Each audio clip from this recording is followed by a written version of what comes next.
Ministerio TIC. Las opiniones expresadas en este contenido son responsabilidad de los entrevistados y no representan necesariamente la posición editorial de Canal 13.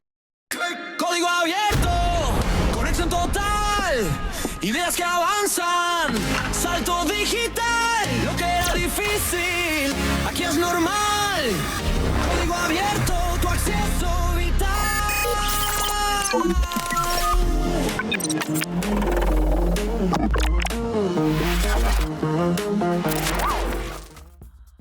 En este capítulo de Código Abierto, Alejandro Linares entrevista a Daniel Felipe Rambaud Lemus, un super experto en matemáticas y computadores.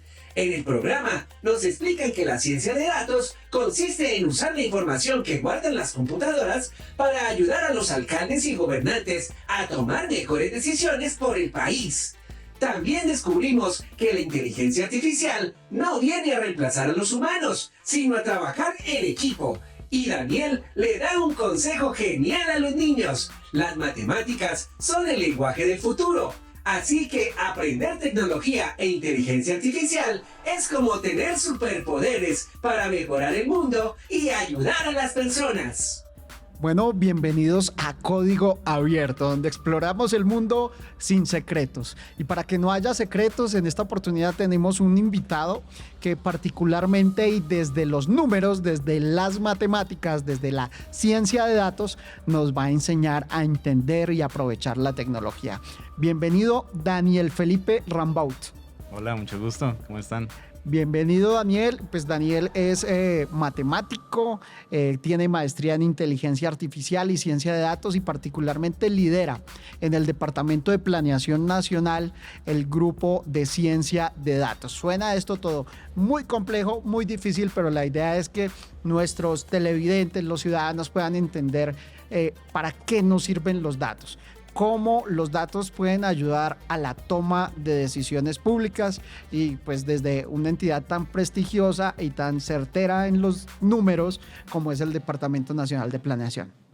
Vale, listo. No, pues hoy en día los datos se asemejan mucho a lo que es el oro. Entonces básicamente toda la información que se recolecta en todas las entidades públicas son hoy en día utilizadas para poder diseñar políticas públicas que permitan impactar a los ciudadanos de a pie de una manera muy eficiente y realista sobre todo. Desde el DNP ha surgido una iniciativa de un grupo de científicos de datos, los cuales pues tenemos la tarea de generar toda una información y pues llamémoslo así como ese valor que se encuentra en los datos para que cuando llegue un alcalde, un ministro diga, venga, ¿a dónde tengo que enfocar mis recursos para ser verdaderamente efectivos? Pues nosotros le podamos decir, no, tiene que enfocarse en Santander, en Bucaramanga específicamente, porque allá está la población más vulnerable. Ok, son datos que puede utilizar no solo el gobierno nacional, sino también la gente de los territorios. Los alcaldes, los gobernadores podrían tomar esos datos analizados por ustedes, por el grupo de ciencia de datos de Planeación Nacional, para tomar sus decisiones. Exacto, sí. Lo que buscamos básicamente es, hoy en día hay demasiada información y eso cuando ustedes lo revisan como en un computador o en una base de datos, llega a ser demasiado complejo. Entonces lo que estamos haciendo nosotros es traducir esa complejidad en una acción, en un decir, vea, invierta tanta cantidad de plata en este sector porque ellos son los que en serio lo necesitan. O por ejemplo a través de una imagen satelital decir, vea, acá está pasando algo raro, vamos a enviar a alguien para que supervise, no sé, este proyecto de inversión. Bueno, es como en las políticas públicas siempre hay unas necesidades de la gente y un Estado que debe responder a esas necesidades para que el Estado territorial o nacional tome las decisiones correctas, debe basarse en datos. Ese es el mensaje del Departamento Nacional de Planeación. Exacto, sí. La idea es tratar de comenzar a construir una cultura basada en datos que todo lo que vayamos a tomar decisiones, ya sea alcaldes, gobernadores, ministros, hasta el mismo presidente, estén basados en los datos y no decisiones basadas en políticas o cosas de ese estilo, sino que los datos hablen por sí solos, que al final todo lo que estamos, o sea, los teléfonos, los computadores, hoy en día todo el mundo carga con estos dispositivos, eso almacena información y eso nos da una realidad que los científicos estamos tratando de traducir en decisiones para que pues sean efectivas y no solamente estén sesgadas a cierto grupo de personas. ¿Y qué tan confiables pueden ser esos datos? Claro, ahí es donde entra un poco como esa sinergia entre organizaciones. Sí, es un trabajo bien, digamos, articulado entre diferentes actores para poder verificar si eso es real o no. Es una tarea que, digamos, hoy en día puede ser un poco tediosa por todas estas nuevas tecnologías, inteligencia artificial, IA generativa, que puede llegar a ser un poco sesgado y no tan confiable. Sin embargo, pues nosotros lo que hacemos es pegarnos mucho en normas internacionales, referentes internacionales, para poder decir, bueno, lo están haciendo así en Inglaterra, vamos a hacer el mismo proceso acá en Colombia, claramente enfocándolo a nuestra problemática, a nuestra realidad. A nuestra realidad, para que al final del día pues sea lo más confiable posible. Claro, se cuestiona uno si esos datos, por ejemplo, poblacionales, de condiciones socioeconómicas de la gente, se basan en reportes. Y si algún municipio distante de Colombia no enviaron el reporte al día, entonces se excluye esa información de ahí. ¿Cómo hacen para validar que la información, que los datos sean los correctos, los confiables, porque finalmente van a ser la base de la toma de decisiones sobre la vida de la gente? Exacto, sí. Digamos que hace 5 años era ir detrás de no sé, el alcalde, por favor envíenos la información que lo necesitamos ya. Hoy en día ya existen muchas tecnologías que nos permiten hacer cálculos más aproximados, precisos, hacer imputaciones sobre esta información, de manera que esa problemática, como que no existe el dato, pues ya no debería que ser una barrera. Entonces, con todo esto, pues de una cierta forma estamos tratando de solucionar esa accesibilidad a la información, ya sin necesidad de ir a correr detrás del alcalde, detrás de la persona que tiene el dato para que nos lo envíen. Porque muchas veces eso sucede en Colombia y hay demasiada información, pero tratar de acceder a ella es un reto. Y entonces ya ponen como otra capa más de dificultad a diseñar todas estas soluciones que son súper chéveres, generan demasiado valor, ahorran dinero, pero pues ahora tenemos que solucionar también cómo acceder a la información. Entonces estamos tratando de como generar esa cultura de decirle, por ejemplo, no sé, alcalde, usted, yo sé que no tiene plata para un equipo de científicos de datos, no se preocupe, desde el Departamento Nacional de Planeación podemos asesorarlo a cómo tomar esas decisiones basadas en datos sin necesidad de que contrate un gran equipo. Alcaldes, a tomar decisiones basadas en datos y no en la intuición. Pero me parece muy curioso que hablabas de imágenes satelitales, también como fuentes de datos. Sí. Es decir, si yo tenía en un territorio unas carreteras que estaban en riesgo, en peligro, que de pronto no estaban reportadas hacia el Instituto de Vías, desde estos grupos de ciencia de datos pueden resolverlo con imágenes satelitales. Sí. ¿O estamos inventando ya mucho? No, todo eso se puede hacer con videos, con imágenes satelitales. Un reto, o sea, algo bien bonito que tiene este mundo de la analítica de datos y de la ciencia de datos es que nos permite explorar diferentes recursos que, digamos, anteriormente no se tenían pensados. Un ejemplo de ello, las imágenes satelitales. Cuando uno piensa en eso, uno dice, pero en Colombia hay demasiadas nubes, muchas montañas, va a ser bien difícil tratar de ver algo en esas imágenes. No es tan así. Ya existen actualmente muchos satélites apuntando a Colombia que toman muchas imágenes de muy buena calidad, las cuales luego nosotros podemos tomar y procesar. Entonces, un ejemplo real que tenemos hoy en día, por ejemplo, regalías. Regalías tiene una problemática y es, ellos tratan de hacer monitoreo en los proyectos de inversión que tiene el gobierno, pero enviar una persona a territorio para hacer ese monitoreo en esos proyectos de inversión es demasiado costoso. Le cuesta más o menos al país unos 3, 4 millones enviarlo al territorio, porque básicamente es como la logística que tiene hoy en día Colombia. Entonces, digamos, un proyecto de inversión que se encuentre en el Amazonas. La persona tiene que ir hasta allá, el vuelo solamente llega una vez por semana, entonces se tiene que quedar una semana allá para ir a revisar una obra. ¿Qué estamos haciendo desde la unidad de científicos de datos? Dijimos, bueno, nosotros con una imagen satelital podemos enfocar esa zona y ver si esos proyectos de inversión efectivamente están andando. Para ayudar al ejercicio de la supervisión. Exacto, para ayudar al ejercicio de la supervisión. Porque si no se tiene eso, estamos como andando a ciegas y estamos haciéndolo muy rudimentario y demasiado costoso. En cambio, con una imagen satelital que cuesta obtenerla 1.000 pesos, literalmente el costo computacional es casi nulo. Entonces, de enviar un equipo que le cuesta 36 millones al Estado, estamos haciéndolo con 9.000, 10.000 pesos. Optimizando costos también. Me alegra saber que no solo son números, porque cuando te dicen que hay un equipo de ciencia de datos, de científicos de ciencia de datos, se te vienen solo números a la cabeza. Entonces yo me imagino un Excel cargado de números y datos que no quisiera alguien que no es matemático ver o aproximarse a ellos. ¿Es así? ¿Es con una base de datos, es decir, un Excel gigante que ustedes analizan, o tienen otras herramientas de análisis, le han metido inteligencia artificial? No.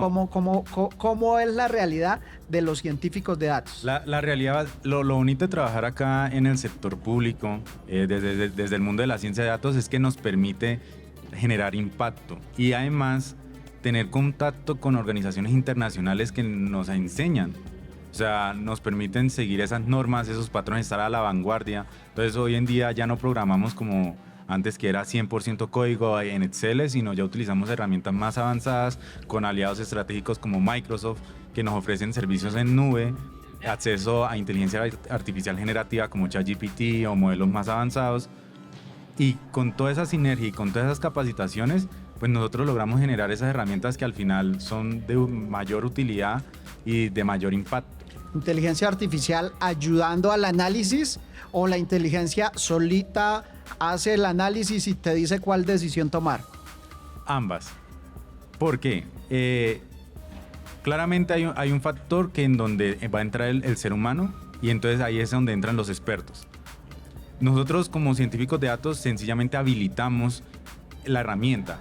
El experto es el que al final va a decir, bueno, él me está diciendo que yo tengo que hacer una inversión de 50 millones de pesos en cierto territorio.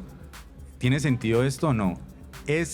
Hasta ahí es donde nosotros entramos. Ya la persona es donde, con su criterio. Okay, sí, el tomador de decisiones sigue siendo el servidor público. Exacto. Que ha sido designado para tal fin. ¿O será que nos va a tocar, como ya hicieron por allá en algún país, que nombraron ministro o ministra a una inteligencia artificial? No, yo creo que no nos aplica a nosotros, porque el territorio colombiano es un poco más complejo. Hay, digamos, situaciones muy específicas en ciertos territorios que sí necesitan ser entendidos por un ser humano.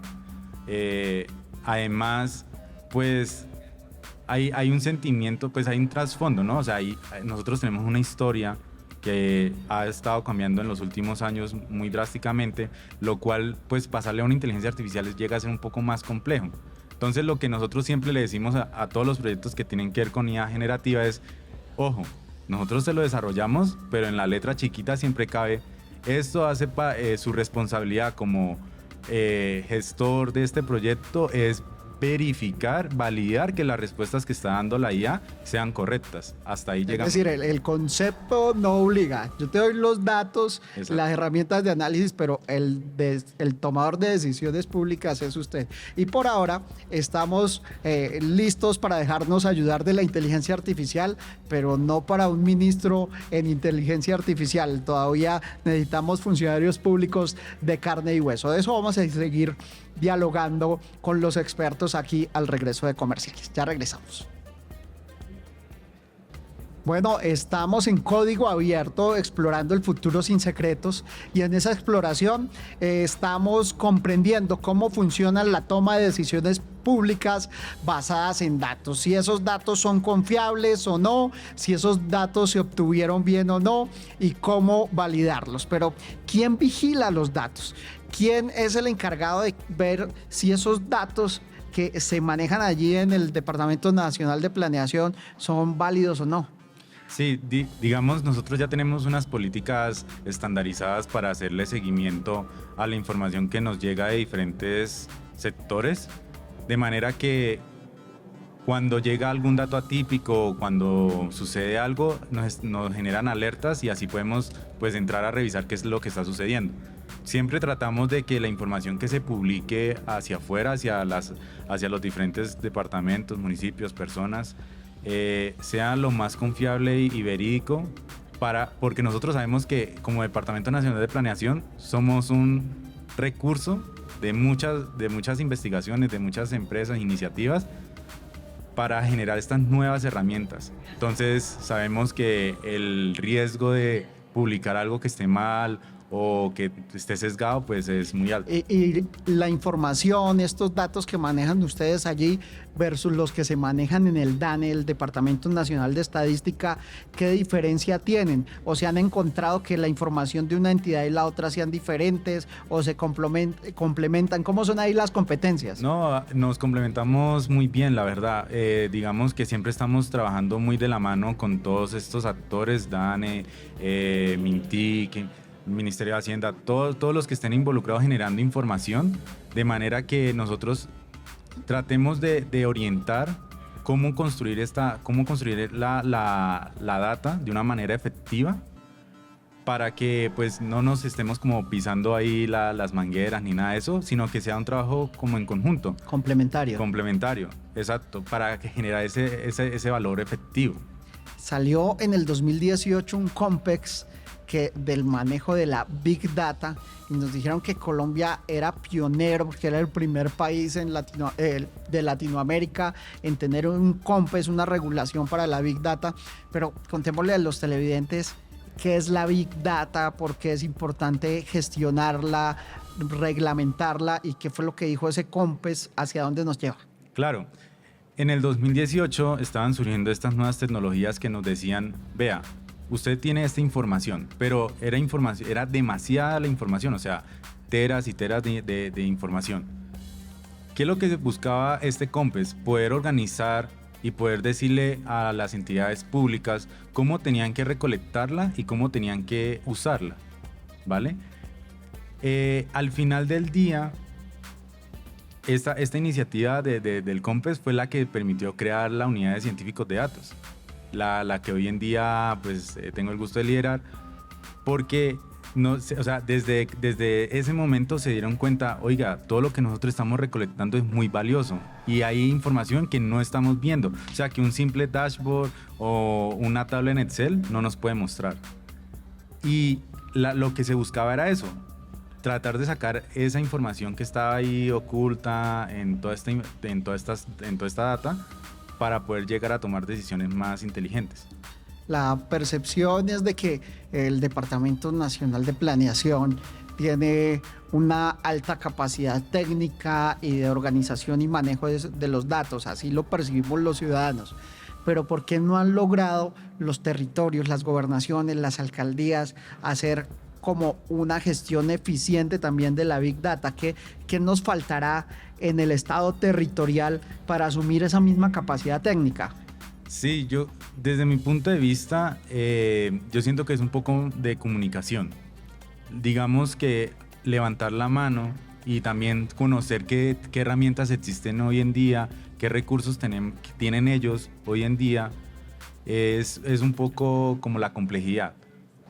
Digamos que nosotros hemos tenido la oportunidad de trabajar cercanamente con alcaldes, con gobernadores, y claro, ellos se sorprenden al momento en que nosotros les decimos, venga, ustedes tienen nuestro apoyo, nosotros no vamos a empezar a implementarlo porque pues no nos da la capacidad, pero sí lo podemos asesorar, podemos acompañarlos. Si ustedes quieren hacer una licitación y necesitan contratar una empresa, un tercero, nosotros le podemos ayudar, podemos diseñar documentos, todo eso. Y ellos, claro, se sorprenden porque decían, ve, yo no sabía eso, yo pensaba que era yo acá en mi despacho contra el mundo, y tratar de ver como qué puedo utilizar de lo que está en tendencia y todo eso. Entonces siento yo que el problema radica más que todo en la comunicación, en digamos desde el DNP transmitirles a los territorios como que existen este tipo de iniciativas y también que desde el territorio levanten la mano hacia nosotros para poder identificar dónde deberíamos que enfocarnos. Que en el territorio se sepa que se tiene ese respaldo técnico del Departamento Nacional de Planeación y que para tomar decisiones de política pública allí en un pequeño territorio, el tener los datos precisos es fundamental. Pero volviendo a esa parte donde explorábamos la inteligencia artificial para el análisis de estos datos, me cuestiono sobre si la inteligencia artificial llegará a decidir a quién darle el subsidio de adulto mayor o no, en si decidirá la inteligencia artificial a quién le doy el auxilio de las madres gestantes, en a quién le doy el crédito a 0 intereses porque se supone que es de bajos recursos, el crédito de la vivienda o el crédito para poder acceder a estudios. La inteligencia artificial va a llegar a tomar estas decisiones por los operadores públicos. En mi opinión, no.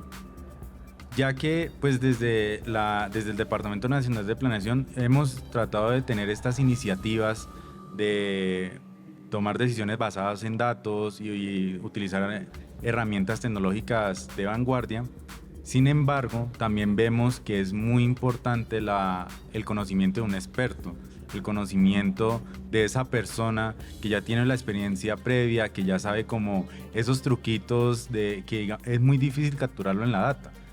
Entonces, van a existir herramientas muy potentes. O sea, vamos a llegar a un punto en donde, claro, la inteligencia artificial le va a decir a usted en el teléfono, vea, para esta semana los subsidios deberían ser estos. Vamos a llegar a este punto, pero la decisión final la va a tomar el encargado, la persona que tiene como el contexto general, el que entiende si es importante enfocarla en ese tipo de personas o no.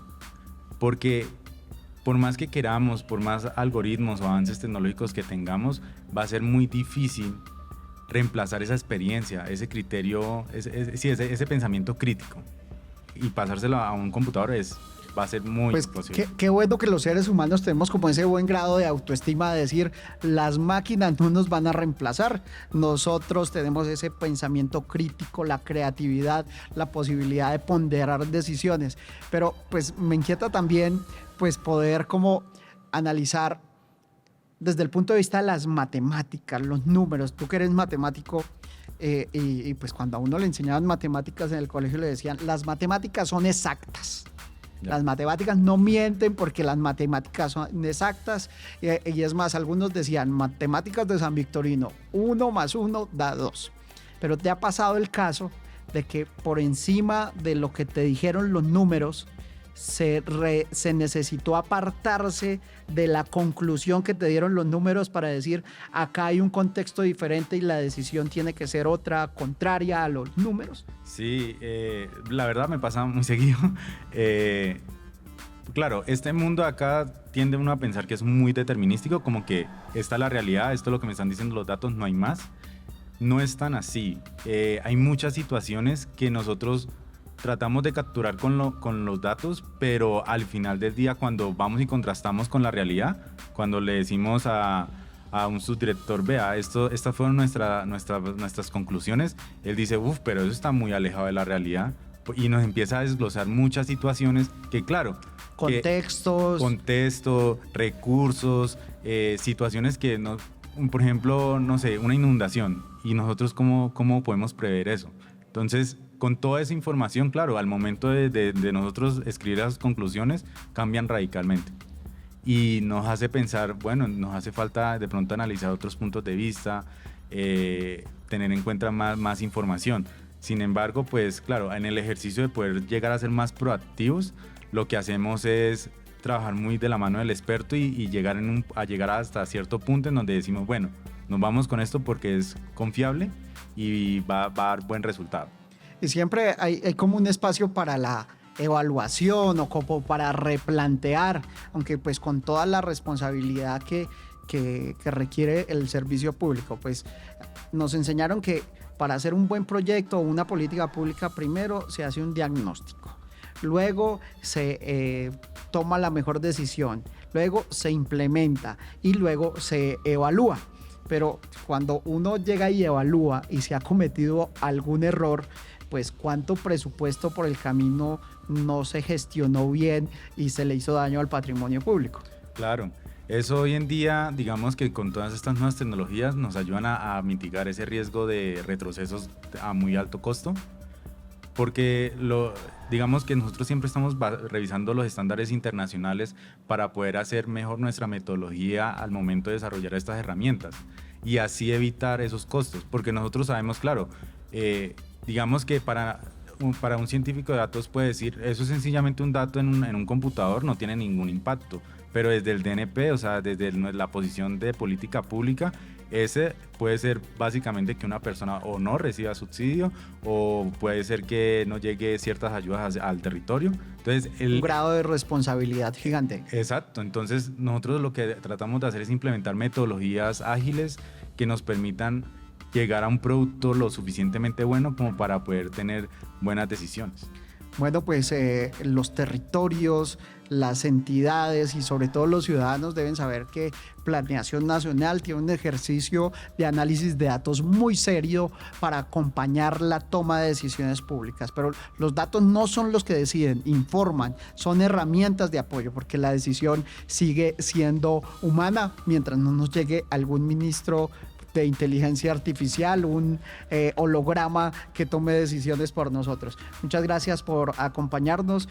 Nos sentimos pues, muy orgullosos del Departamento Nacional de Planeación y la toma de decisiones basadas en datos. Un mensaje final para nuestros televidentes. No, que no se preocupen, que todas las herramientas que estamos construyendo desde el Departamento Nacional de Planeación tienen el objetivo 100% de beneficiar al territorio y siempre van a estar implementadas con las mejores reglas internacionales, con el fin de que la persona que tome la decisión tenga el 100% de contexto y entienda lo que está sucediendo en el territorio y así poder ser más eficientes y efectivos.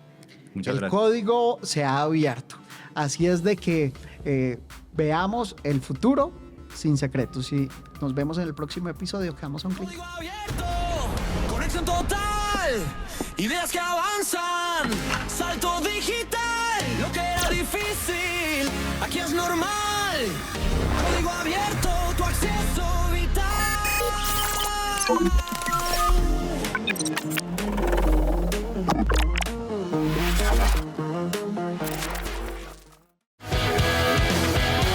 Ministerio TIC.